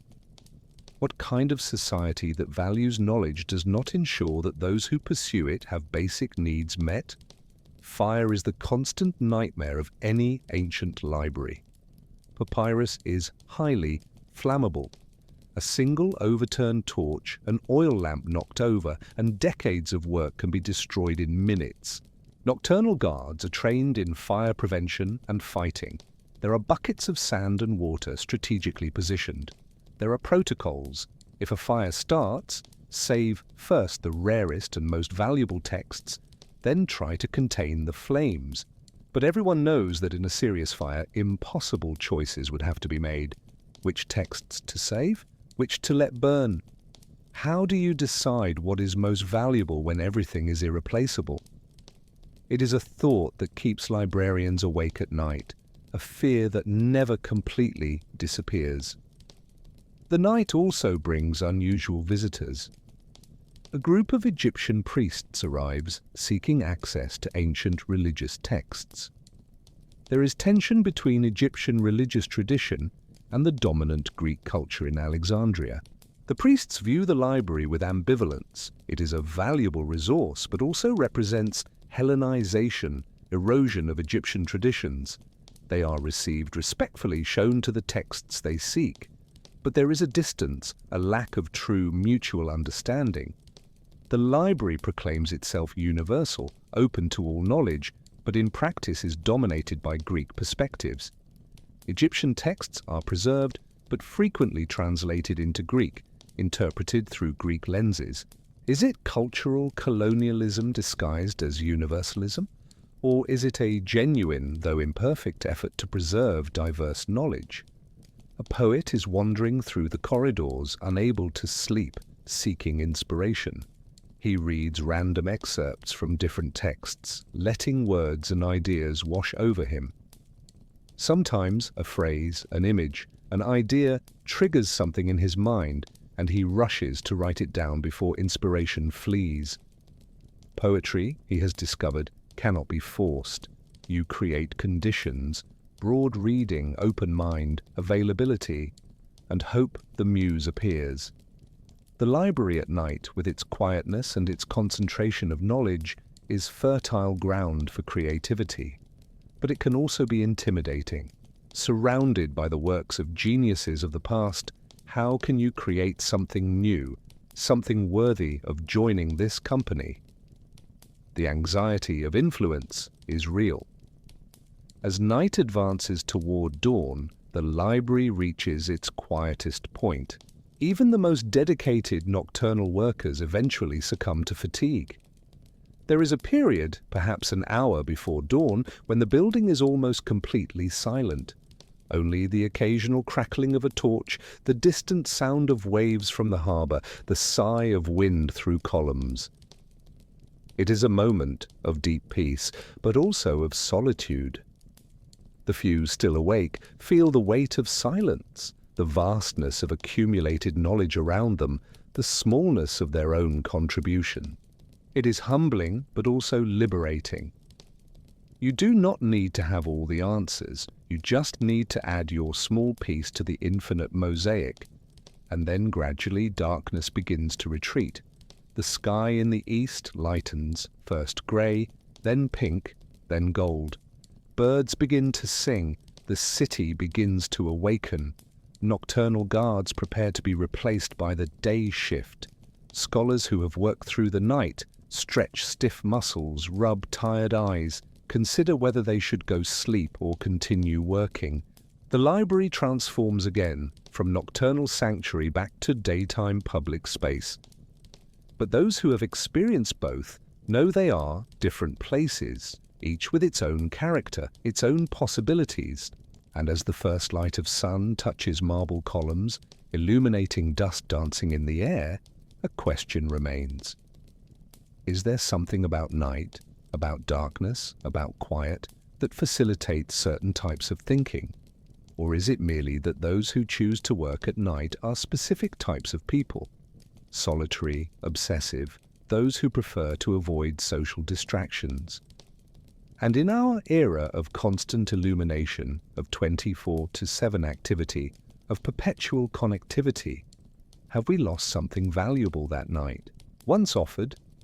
The opportunity for true solitude, for deep silence, for uninterrupted concentration. But with the new day, new challenges arise, and not all of them are intellectual. The Library of Alexandria does not exist in a vacuum. It is situated in the heart of a cosmopolitan city, capital of a powerful kingdom, meeting point of diverse cultures and religions. And where there is diversity and power, there is inevitably conflict. This morning, tension permeates the air of the library. News has arrived that there are protests in the city. A group of traditional Egyptian priests is demonstrating against what they see as disrespect for their religious traditions. Specifically, they are furious because the library has acquired and is displaying texts that criticize Egyptian religious beliefs. To the priests, this is blasphemy. To the library's administrators, it is intellectual freedom. Conflict is inevitable. The head librarian convokes an emergency meeting with his senior staff. The room is tense. Some argue that the library should bow to pressure, remove the offensive texts, keep the peace. Others insist that yielding would betray the library's fundamental mission to preserve all knowledge, not just what is politically convenient. A third group suggests compromise. Keep the texts, but restrict access, require special permission to consult them. The debate is heated, voices rise, accusations of cowardice and imprudence are exchanged. There is no easy solution. Any decision will alienate someone, will have consequences. Leadership, they are discovering, often means choosing between bad options.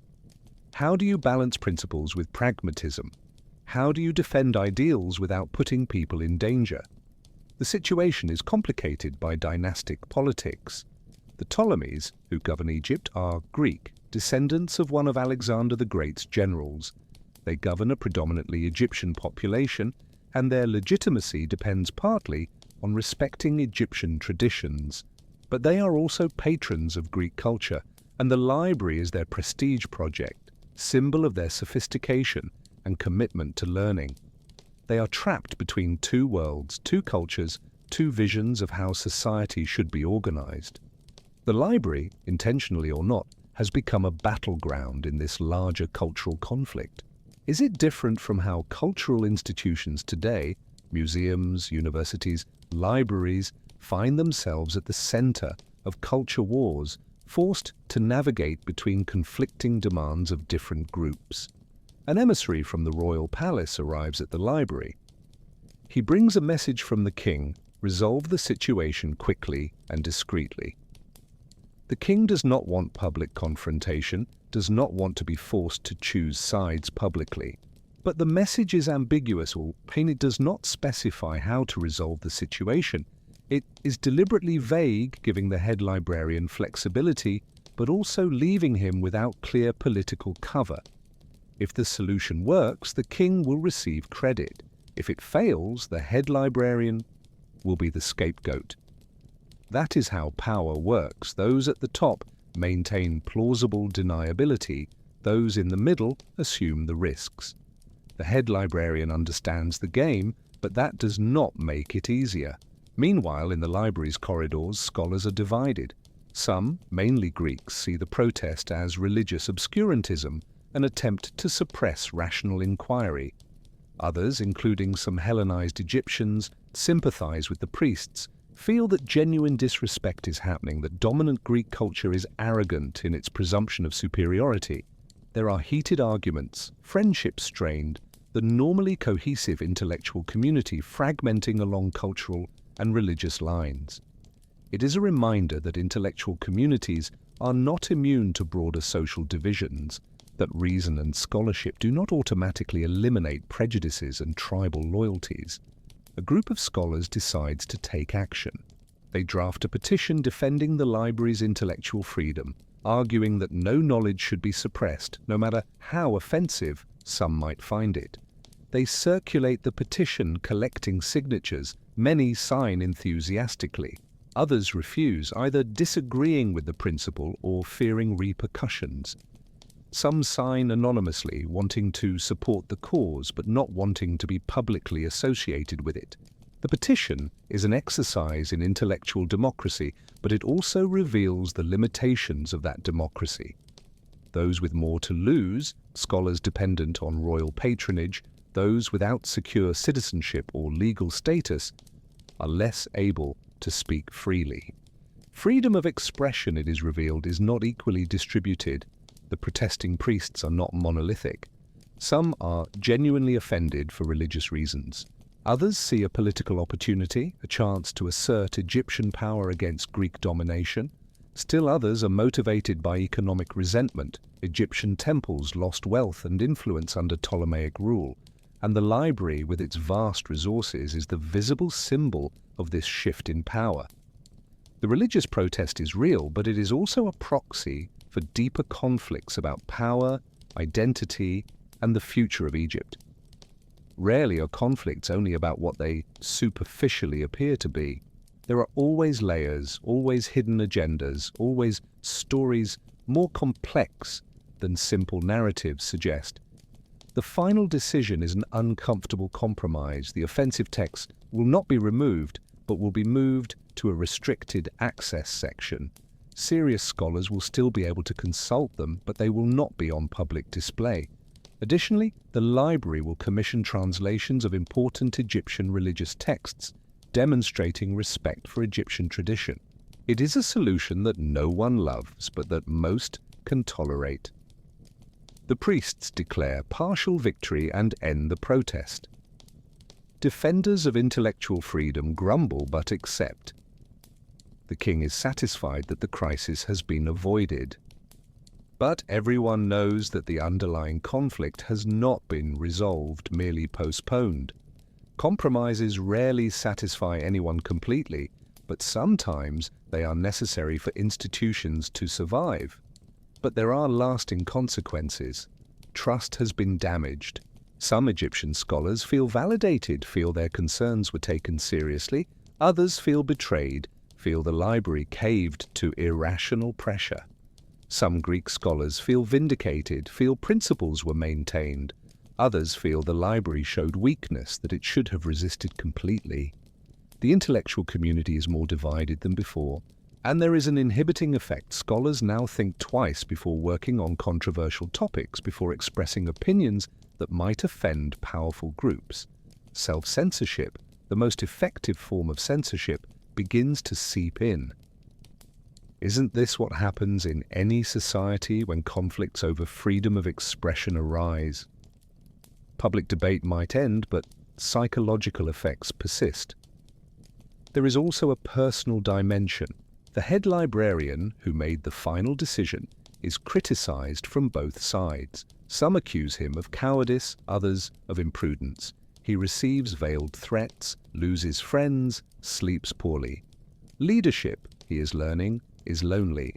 You make decisions that affect many lives based on incomplete information, under time pressure, knowing you will be judged harshly regardless of what you choose.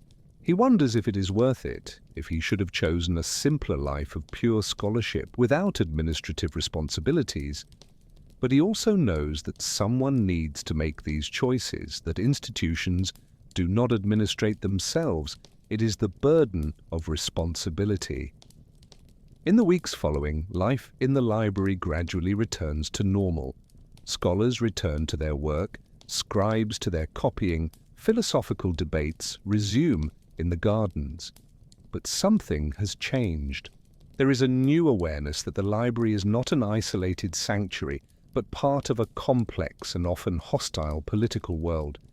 There is an innocence lost, an understanding that knowledge and power are always intertwined, that there is no pure pursuit of truth disconnected from social and political contexts. It is a mature lesson, perhaps necessary, but also sad. The library is still a special place, but it is no longer the intellectual paradise some imagined. And as the dust settles and routines re-establish themselves, a question remains suspended in the air. Can any institution dedicated to knowledge and truth truly remain neutral in divided societies? Or is the very idea of neutrality an illusion, and every institution inevitably serves certain interests, reflects certain perspectives, excludes certain voices? And if neutrality is impossible, how should knowledge institutions navigate between the conflicting demands of different groups? Are there principles that must be defended at any cost, or is everything negotiable in the name of institutional survival? But sometimes, amid conflicts and politics, something extraordinary happens. The arrival of a truly exceptional mind. Today is a special day at the Library of Alexandria. An illustrious visitor has arrived, Archimedes of Syracuse, perhaps the greatest living mathematician and inventor. News of his arrival spread quickly, and there is a palpable atmosphere of excitement. Scholars who would normally be absorbed in their own work are wandering the corridors, hoping to catch a glimpse of the great man. Scribes work distractedly, ears attentive to any sound of his approach. Even guards seem to stand more upright, conscious that they are in the presence of greatness.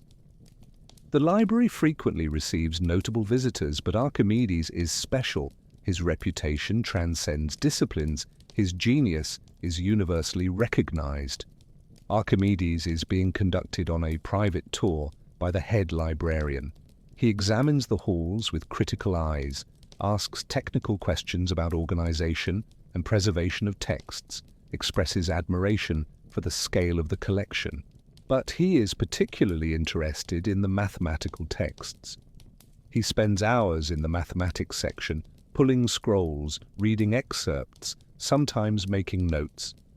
He discovers a text he did not know, a treatise on conic sections by an obscure mathematician. His eyes light up as he reads. "This is brilliant," he murmurs. "Why is this man not better known?" It is a question that has no easy answer. Fame is capricious, frequently depending as much on circumstance as on merit. How many geniuses remain obscure, their contributions forgotten, while less talented others are celebrated? In the afternoon, Archimedes gives a public lecture. The main hall is packed, people seated, standing, even peering through windows. He speaks about his recent work in hydrostatics, explaining the principle that now bears his name. An object immersed in a fluid experiences a buoyant force equal to the weight of the fluid displaced. He demonstrates with simple experiments immersing objects in water, showing which float and which sink. The audience is fascinated. He makes complex mathematics comprehensible, connects abstract theory to everyday phenomena. He is a master not only of discovery, but also of communication. But he is also human, sometimes impatient with questions he considers obvious, occasionally arrogant in his certainty. Genius does not always come with humility. After the lecture, there is a question session. A timid young student asks, "How do you get your ideas? How do you know where to start?" Archimedes pauses, considers. "I do not know," he finally answers.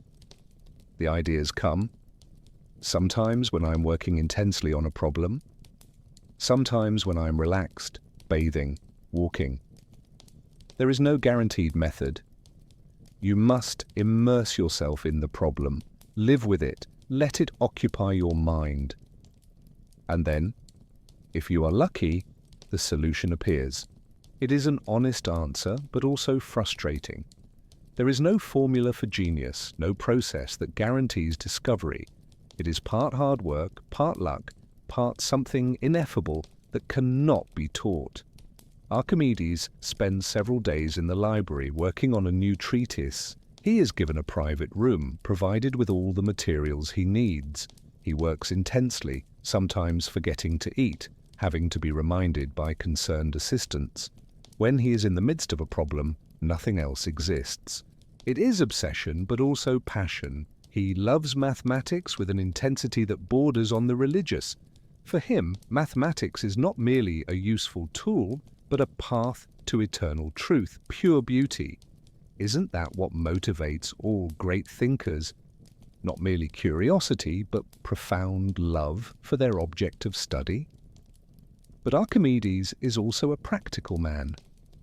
He is famous not only for theoretical mathematics, but also for inventions. Pulley systems, the screw for raising water, weapons of war.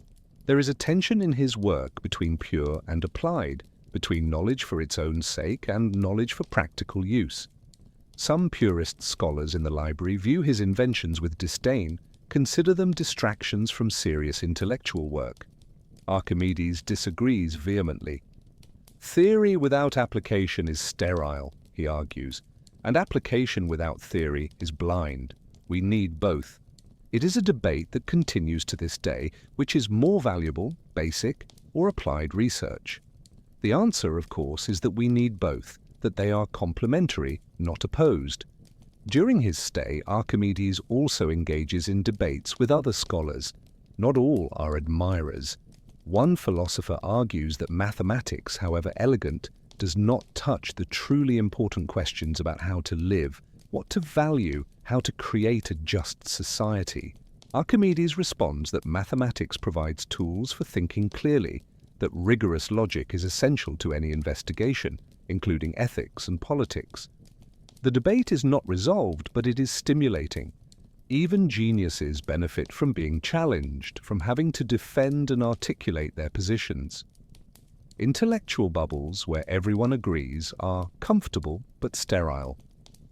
There are also lighter moments. Archimedes has a dry sense of humor, enjoys puzzles and mathematical games.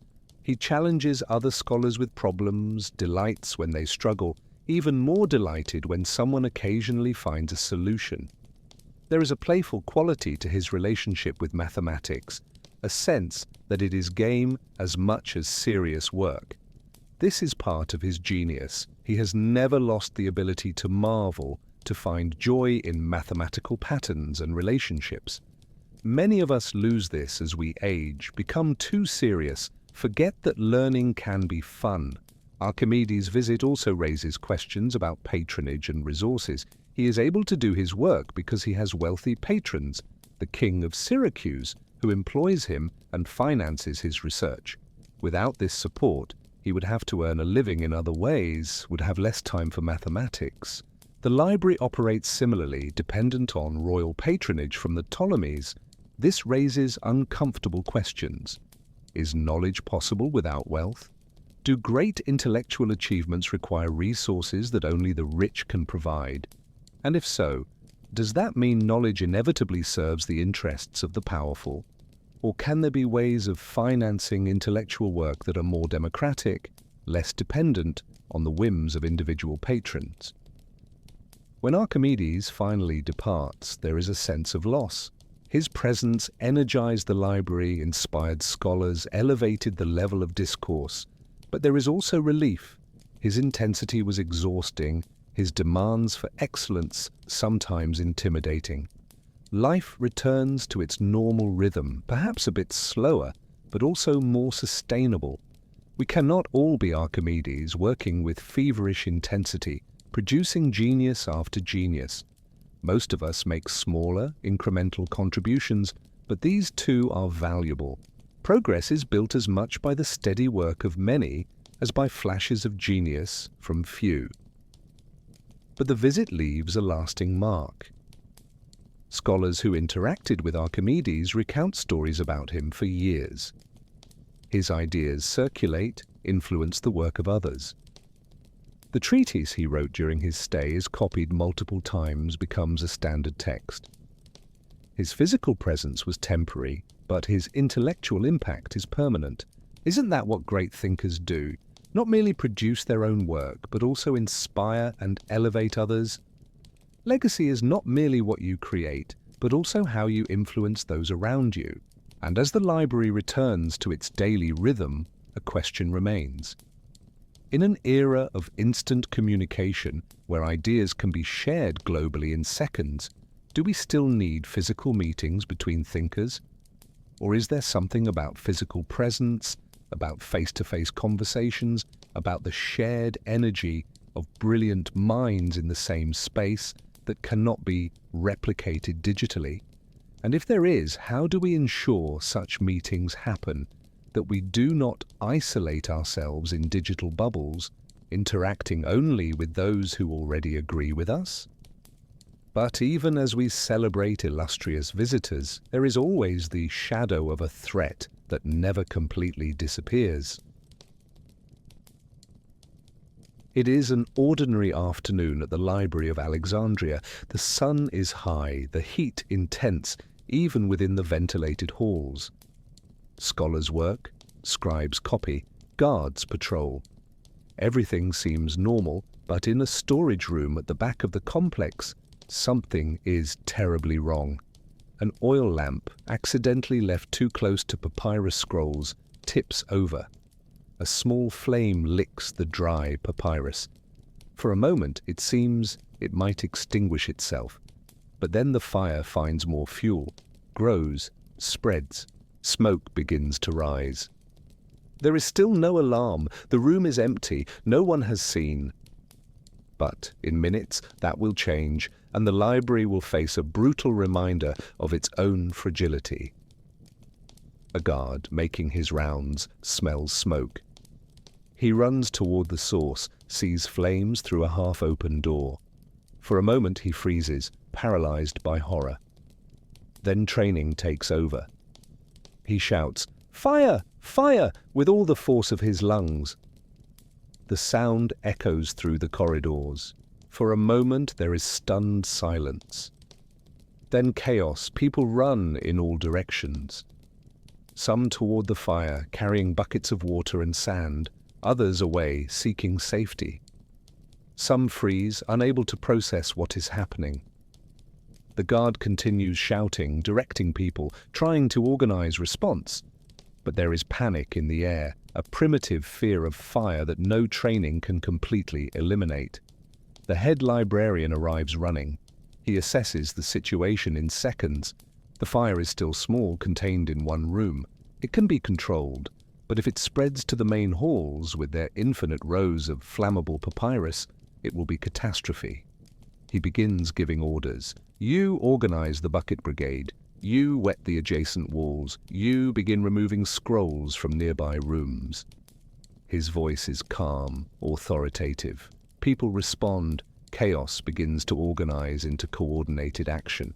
Leadership in crisis is not about having all the answers, but about maintaining calm, making quick decisions, inspiring confidence in others. He is terrified inside but cannot show it. Scribes and scholars form lines, passing buckets of water from fountains to the fire. It is exhausting work, water spilling, hands slipping, muscles burning. But no one stops. There is a sense of shared purpose, of community in the face of crisis. Differences that seemed important yesterday, to status, nationality, philosophy, did evaporate. Everyone is simply people trying to save something precious.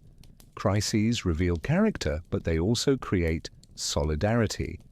There is something profoundly human in coming together before a common threat. But there are also impossible decisions. The burning room contains hundreds of scrolls. Some could be saved if people entered quickly. But it is dangerous. The smoke is thick, heat is intense. The room could collapse. The head librarian hesitates. He cannot order people to risk their lives. But the texts, some are unique, irreplaceable. If they are lost, knowledge accumulated over centuries disappears. How much is knowledge worth? How much is a human life worth?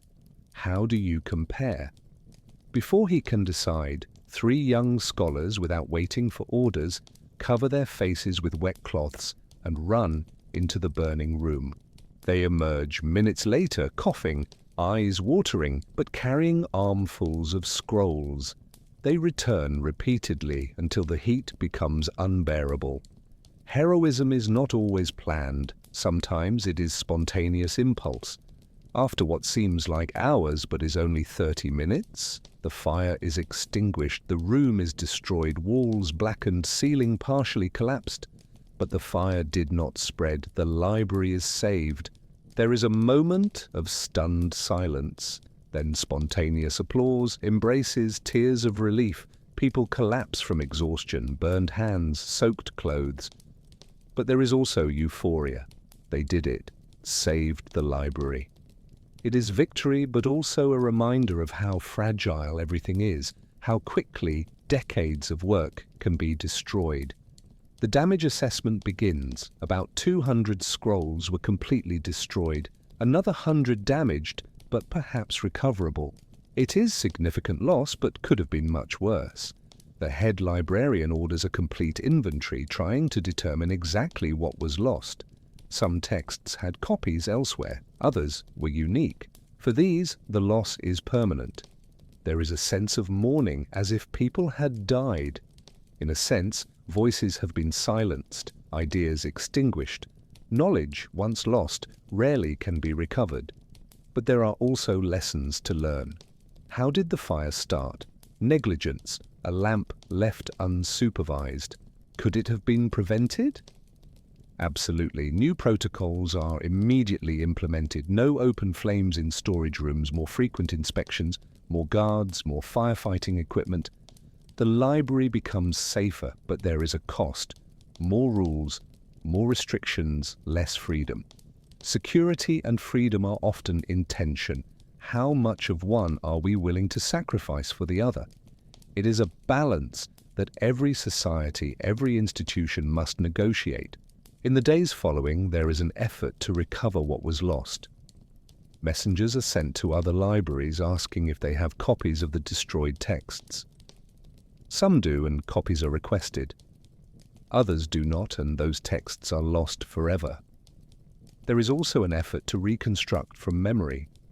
Scholars who read the lost texts try to recall content, write summaries. It is not the same as having the original, but it is better than nothing. Human memory is fallible, but sometimes it is all we have.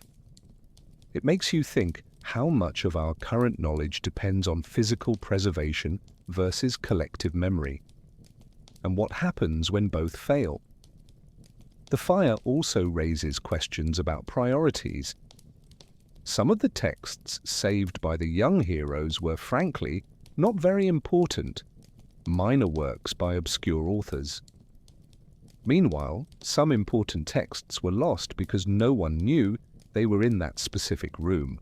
Should there be an explicit hierarchy of value, a list of most important texts to be saved first in emergencies?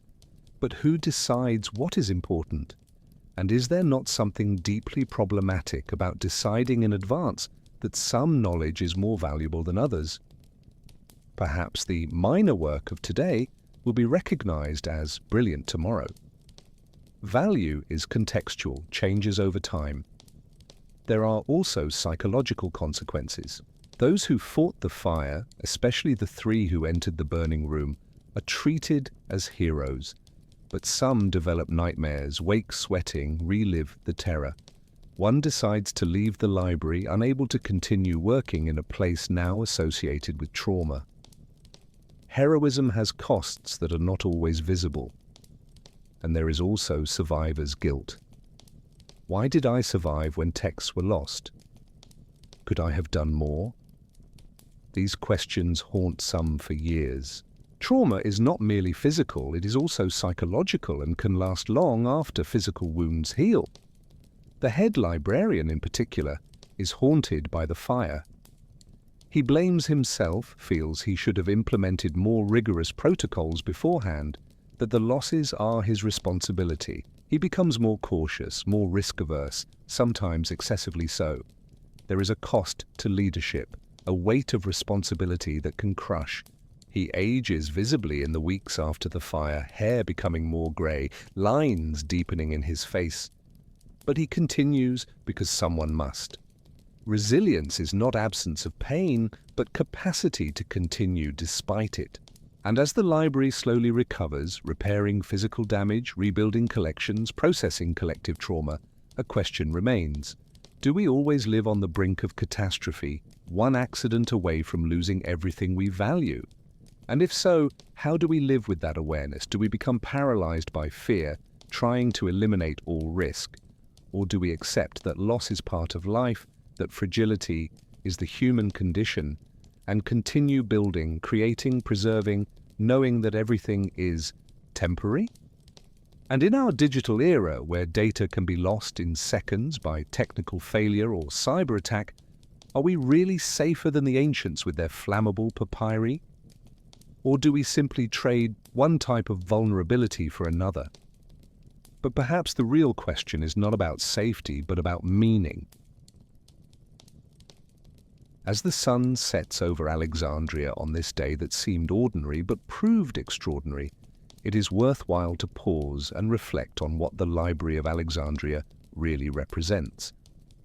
It is not merely a building, not merely a collection of texts. It is an idea, an ideal, an audacious wager about the value of human knowledge. It is the belief that it is worth preserving what we think, write, discover, that future generations will benefit from what we learn. That accumulated knowledge is one of humanity's greatest treasures, but it is also a reminder of fragility, of how easily knowledge can be lost, forgotten, destroyed. The Library of Alexandria will eventually be destroyed. The exact details are disputed by historians. Was it a fire during Julius Caesar's invasion? Was it gradual destruction over centuries? Was it burned by zealous Christians or Muslim conquerors? Probably it was a combination of factors, not a single catastrophic event, but a slow decline. But the result is the same. The greatest collection of knowledge in the ancient world was lost. Texts that survived centuries, that were meticulously copied, that represented the best of human thought, disappeared. It is one of the great tragedies of intellectual history. How much was lost we will never completely know, because you cannot catalogue absence. But the legacy of the library is not merely about what was lost. It is also about what was preserved, about the ideas that survived, about the model it established. The idea of a universal library open to scholars of all nations, dedicated to preserving all knowledge, did not die with Alexandria. It was revived repeatedly throughout history, in the House of Wisdom in Baghdad, in the monastic libraries of medieval Europe, in the great national libraries of the modern era, and now on the Internet, which is, in a sense, the fulfillment of Alexandria's dream. All human knowledge accessible to all. But with crucial differences. The Internet is decentralized, controlled by no single authority, and that is both strength and weakness. What can we learn from the Library of Alexandria? First, that knowledge is precious but fragile. It requires constant effort to preserve. We cannot simply assume that what we know today will be available tomorrow. Preservation is active work, not passive. Second, that knowledge is most valuable when shared. The library was not merely a warehouse, but a meeting place where ideas from different cultures mixed and fertilized one another. Intellectual isolation impoverishes, exchange enriches. Third, that knowledge and power are always intertwined. The library existed because powerful rulers supported it, but this also meant it was subject to political pressure. Intellectual autonomy is an ideal, but rarely is it completely achievable. There are also lessons about what not to do. The library was excessively centralized. When it was destroyed, much was lost irreversibly. Decentralized systems with multiple copies in multiple locations are more resilient. The library also was, despite its universal aspirations, dominated by Greek perspectives. Other cultures were included, but often through Greek lenses, translated and interpreted according to Greek categories. True universalism requires not merely including diverse voices, but also questioning assumptions about what counts as knowledge, who counts as authority. It is a challenge that knowledge institutions still face today. Think of the library's workers, the scribes with aching hands, the translators struggling with untranslatable concepts, the nocturnal guards protecting treasures they barely understood, the librarians making impossible decisions about what to preserve. They were ordinary people doing extraordinary work. Their legacy is not merely the texts they preserved, but the example they set. That intellectual work matters, that it is worth dedicating lives to preserving and transmitting knowledge. In an era that often values only what is immediately profitable or useful, this example is more relevant than ever. Consider also the scholars, philosophers debating beneath trees, the mathematicians obsessed with abstract problems, the astronomers tracking celestial movements, the poets seeking perfect words. They were not merely accumulating facts, but trying to understand, create meaning, find patterns, make connections. Knowledge is not merely information, it is understanding. And understanding requires not merely accumulating data, but thinking deeply about it, questioning it, synthesizing it. In our age of information overload, this distinction is crucial. We have more information than ever, but it is unclear whether we have more understanding. The library also teaches us about the importance of physical spaces for intellectual work. Yes, much can be done remotely now, but there was something special about the library as a place. The possibility of casual encounters between scholars of different fields, the serendipity of discovering an unexpected text while searching for another, the energy of being surrounded by others engaged in a similar pursuit. Physical spaces shape intellectual interactions in ways that virtual spaces do not completely replicate. This does not mean the digital is inferior, merely that it is different with its own possibilities and limitations.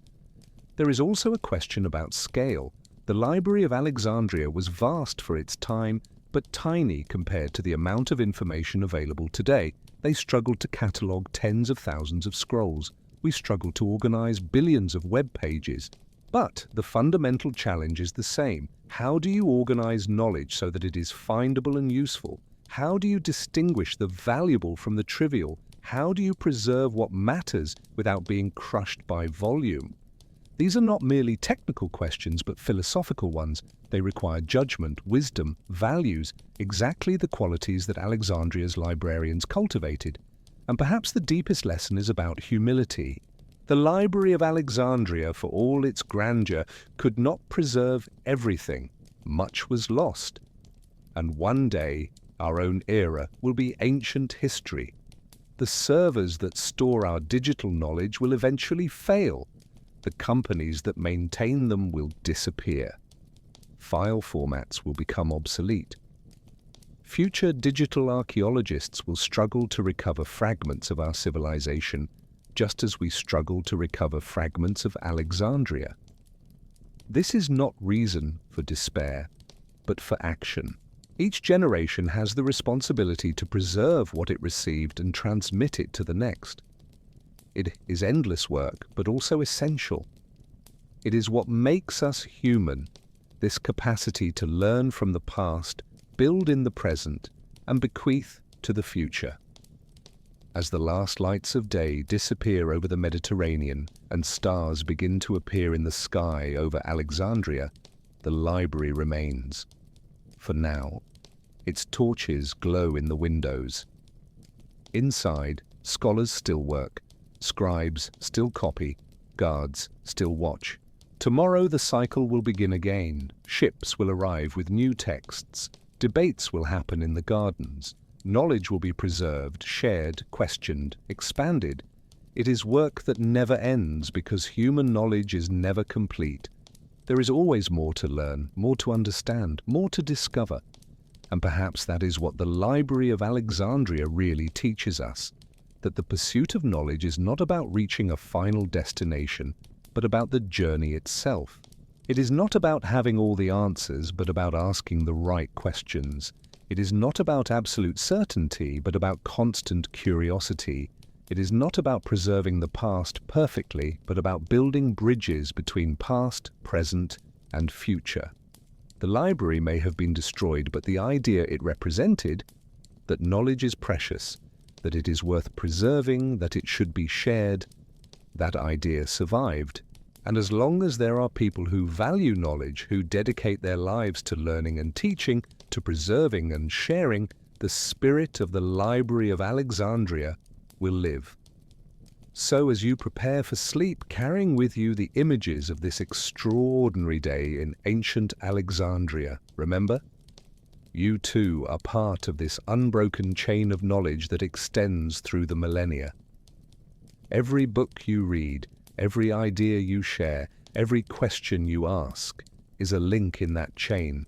The Library of Alexandria may have disappeared long ago, but its legacy lives in every library, in every school, in every curious mind that refuses to stop questioning, learning, growing. And that perhaps is the truest form of immortality, not in stone or papyrus, but in ideas that continue to inspire generation after generation through the centuries. Good night. May your dreams be filled with ancient wisdom and eternal curiosity.